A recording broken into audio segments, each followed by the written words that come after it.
My wife cheated with my cousin. Relax, it's not serious, he said. On Thanksgiving morning, my 9-year-old found a note card on the counter that said, Derek has a key now. He looked up at me and asked, Dad, why does your cousin need a key to our house? I did not shout. I made one small change. I stayed quiet, called a lawyer, and started saving receipts. My name is Evan, I am 34, and I live outside Cleveland. My life used to be simple in the way adults dream about. A steady job, a small house, a kid who still wanted to show me his drawings, a marriage that felt normal enough that I stopped checking it. My wife Marissa is 33. She is charismatic, social, and the kind of person who can turn a quick grocery run into a conversation with 3 strangers. We have one child, Liam, who was 9 when this started. And my cousin Derek is 35. Derek is the kind of guy who always has a new plan, a new hustle, and a new reason why he is just in a tough season. In my family, Derek was always given extra grace because his life was always in transition. Everyone said, he just needs a reset.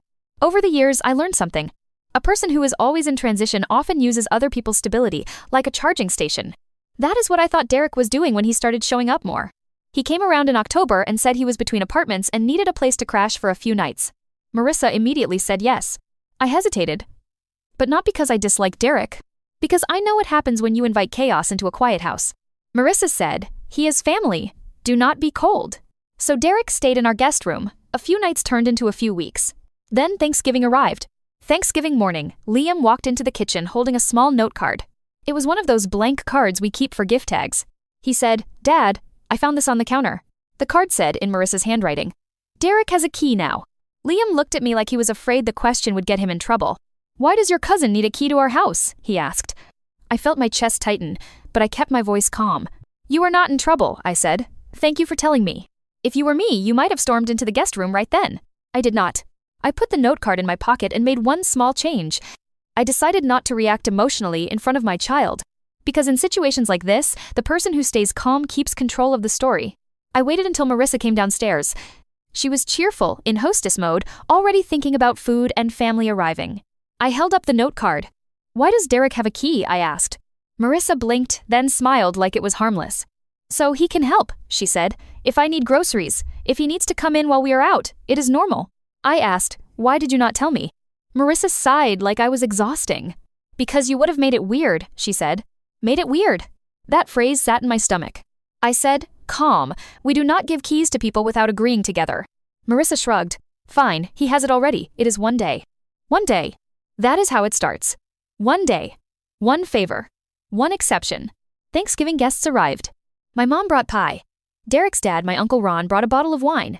People laughed and watched football. Derek acted like the perfect guest. He helped carry plates. He made jokes with Liam. He called Marissa sis in front of people like it was cute. And I kept telling myself I was overthinking. Then, while everyone was in the living room, I stepped into the kitchen to refill drinks. Marissa was there, and Derek was there, standing close enough that their shoulders almost touched. When I walked in, they stepped apart quickly. Not dramatically, but fast. That is the kind of movement your body notices before your mind accepts it. I did not accuse. I smiled and said, need anything? Marissa said, nope. Derek said, all good. But Derek could not hold eye contact.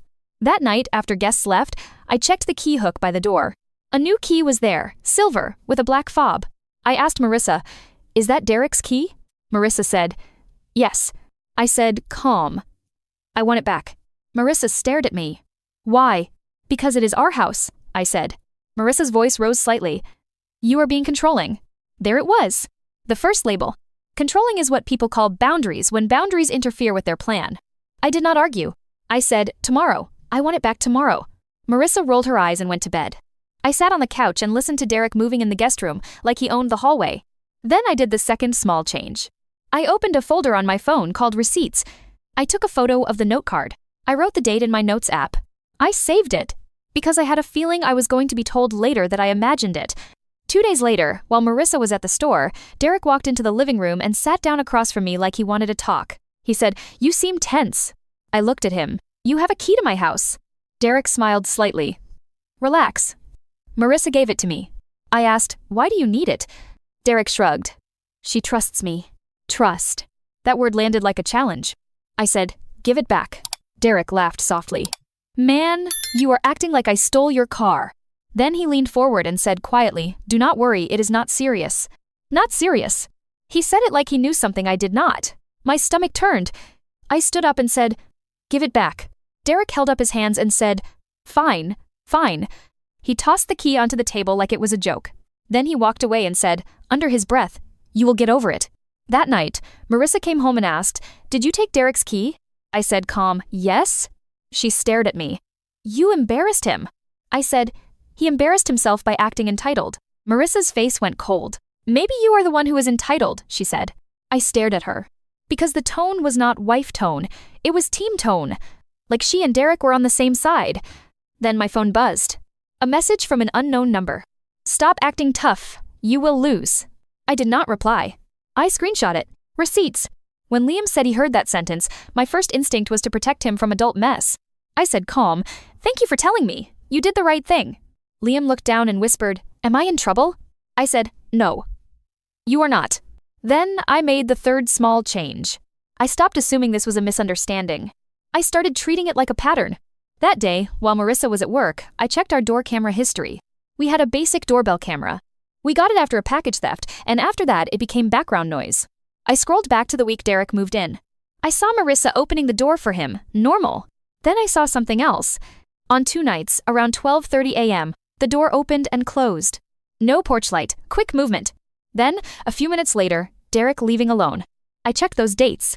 Those were nights Marissa told me she was too tired and went to bed early. I watched the clips twice. Not because I enjoyed it, because I needed my brain to accept what my body already knew. Then I checked the garage camera. We had one inside the garage because I keep tools there. It showed Marissa's car arriving late on one of those nights. It showed Derek's car already parked, then moving afterward. My hands were cold. I saved the clips. Receipts. If you were me, would you confront immediately?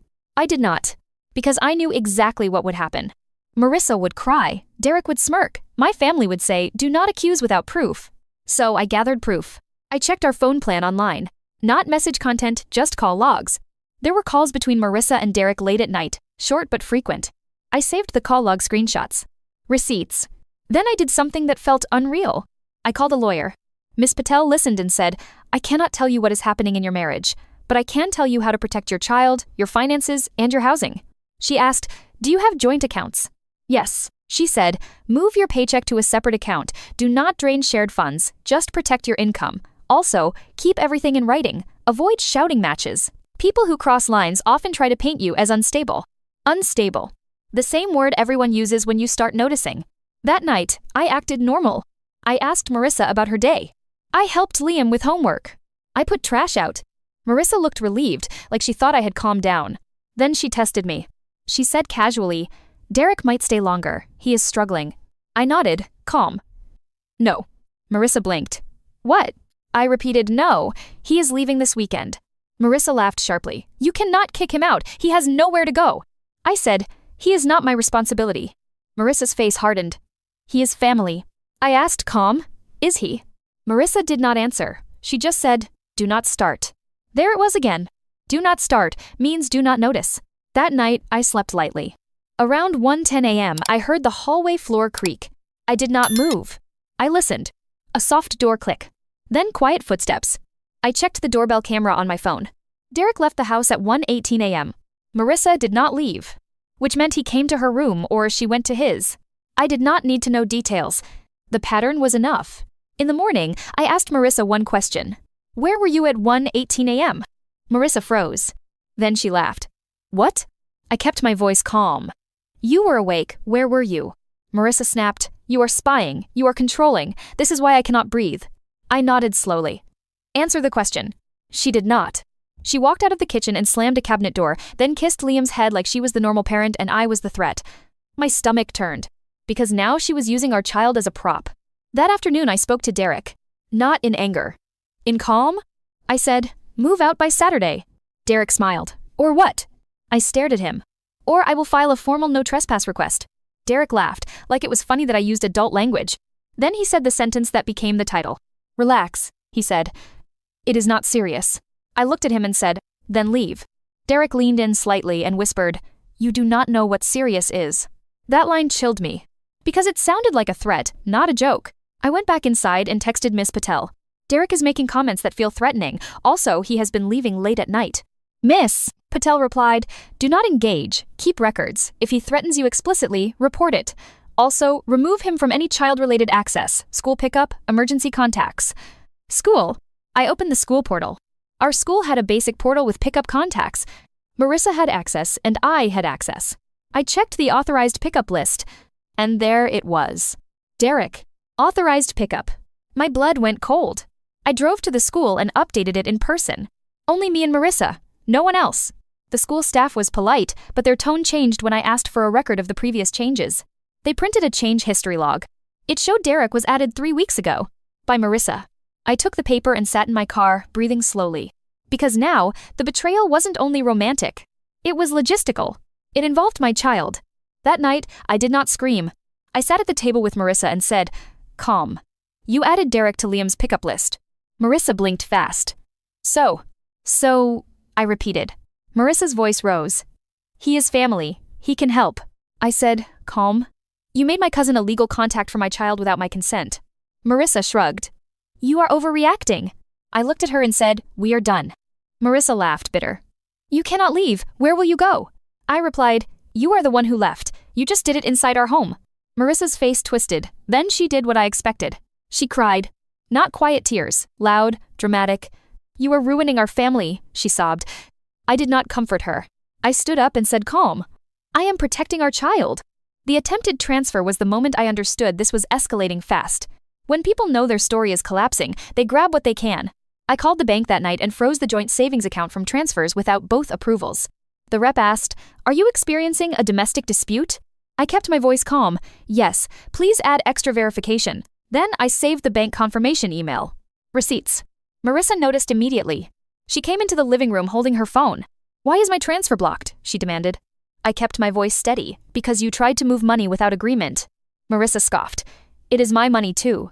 I said, "Then you can move your share after legal separation, not now." Marissa's eyes flashed. "You are planning to take everything." I replied, calm, "I am planning to keep our child safe and keep bills paid." Marissa turned and walked into the guest room. Derek was there, sitting on the bed like it was his. He stood up and said, "What is going on?" Marissa shouted, "He is freezing accounts." Derek looked at me and smiled. He said, "You are making this messy." I stared at him. "Leave my house." Derek shrugged. "Or what?" I did not threaten him. I said, "You are not welcome. If you return after Saturday, I will file no trespass." Derek laughed. "You cannot do that." I did not argue. I walked away. That night, I slept with my bedroom door locked, not because I was afraid of a fight, but because I was done letting my home be a stage. In the morning, I met with Miss Peopledetter's ADN Metter for 7 I-10er Patel in person. She reviewed my receipts folder. Door camera timestamps. Call log screenshots. School pickup change history. Bank transfer attempt. Unknown number threat text. Miss Patel said, "You have enough for temporary orders. We do not need to prove an affair to protect your child. We need to show instability and third-party access attempts." So we filed for temporary parenting orders. No third-party contact or pickup. Communication in writing. Financial restraining order on joint funds. Temporary schedule for Liam. Marissa was served electronically later that day. She called me screaming, but I did not answer. She texted instead. "You are evil. You are jealous. You are controlling." I saved it. Receipts. Then she texted, "Derek says you are going to lose." I stared at that. Because she was using Derek as authority. Like he was the leader now. That evening, Derek packed a bag and left. Not quietly, he made sure to slam the front door. As he walked out, he said, "You will regret this." I did not respond. I watched the doorbell camera record him leaving. Then, at 11:30 p.m., the camera pinged again. Derek came back. He stood on the porch, texting. Then Marissa opened the door and let him in. I saw it on camera. I did not go downstairs. I did not confront. I waited, then I called the non-emergency line and asked for an officer to be present for a civil standby the next day when I would request Derek remove his remaining items. I did not want a scene. I wanted a record. The next morning, an officer came. Derek acted polite in front of police, of course. He smiled and said, "I am just helping my cousin." The officer looked at me and said, "Do you want him to leave?" I said, "Yes." The officer told Derek to leave. Derek left without a fight, but as he walked past me, he whispered, "Relax. Not serious." He said it again like he wanted it to stick. Then the court hearing happened. Marissa arrived with her mother and Derek's dad, my Uncle Ron. My Uncle Ron looked uncomfortable. He did not look surprised. That was what hurt. Because it meant my family already knew Derek was a problem and they still protected him. The judge listened to Miss Patel. She presented school logs and the bank attempt. And the judge's face tightened. The judge asked Marissa, "Why did you add Derek as authorized pickup?" Marissa said, "He is family." The judge asked, "Did the father consent?" Marissa hesitated. "He is controlling." The judge did not react to labels, she reacted to logs. Temporary orders were granted. No Derek around Liam. No pickups. No contact. Marissa was furious. Outside court, she hissed, "You are ruining my life." I replied calm, "You did that." Then she said, "You think Derek is the problem. You are." And I realized she still did not understand, because she was not thinking about Liam. She was thinking about winning. That week, my Uncle Ron called me. He said, "Evan, Derek told me you are making false accusations." I kept my voice calm. "Uncle Ron, I have court orders and school logs. This is not a rumor." Ron hesitated. "Derek says it was not serious." I said, "Then why did he need a key to my house and pick up permission for my child?" Silence. Ron said, "Quieter. I will call you back." He did not. 2 days later, I received a voicemail from an unknown number. It was Derek. His voice was calm and smug. "You cannot keep her from me," he said. "She chose me." I saved the voicemail. Receipts. Because now he had admitted it in his own voice. That was what I needed. Not for revenge. For final clarity. Marissa's message confirmed what I already knew. They were not seeking reconciliation. They were seeking leverage. Miss Patel advised me to do one thing next. Do not negotiate child access with someone who is bargaining. You keep everything structured. So I replied once. No, communication through the app only. No Derek involvement. Then my mom called. My mom is the person who always says, "Keep the peace." She said, "Evan, can we have a family meeting? Everyone is upset." Upset. Not remorseful. Upset. I agreed to a family meeting for one reason. To end the narrative that I was overreacting. We met at my mom's house. Present. My mom, my Uncle Ron, Marissa, Derek, and me. Jenna, my wife, stayed home with Liam because I refused to let him see adults fighting. My mom started with the classic, "Let us be calm." Then she looked at Derek and said, "Derek, apologize." Derek smiled. "For what?" My mom flinched. Derek looked at me and said, "Relax, it was not serious." I opened my phone and played his voicemail. "You cannot keep her from me. She chose me." The room went silent. My Uncle Ron's face turned red. My mom whispered, "Derek." Derek shrugged. So what? So what? That was the moment I knew there was nothing left to save with him. Marissa started crying, then said, "We made mistakes." I asked calm, "Why did you try to put Derek on school pickup?" Marissa looked away. Then she said, "Because you would have stopped me." I nodded, "Yes, because it is unsafe." My mom tried to pivot to feelings. "Evan, your marriage." I interrupted gently, "No, my child." Then I placed printed receipts on the table. School pickup change log.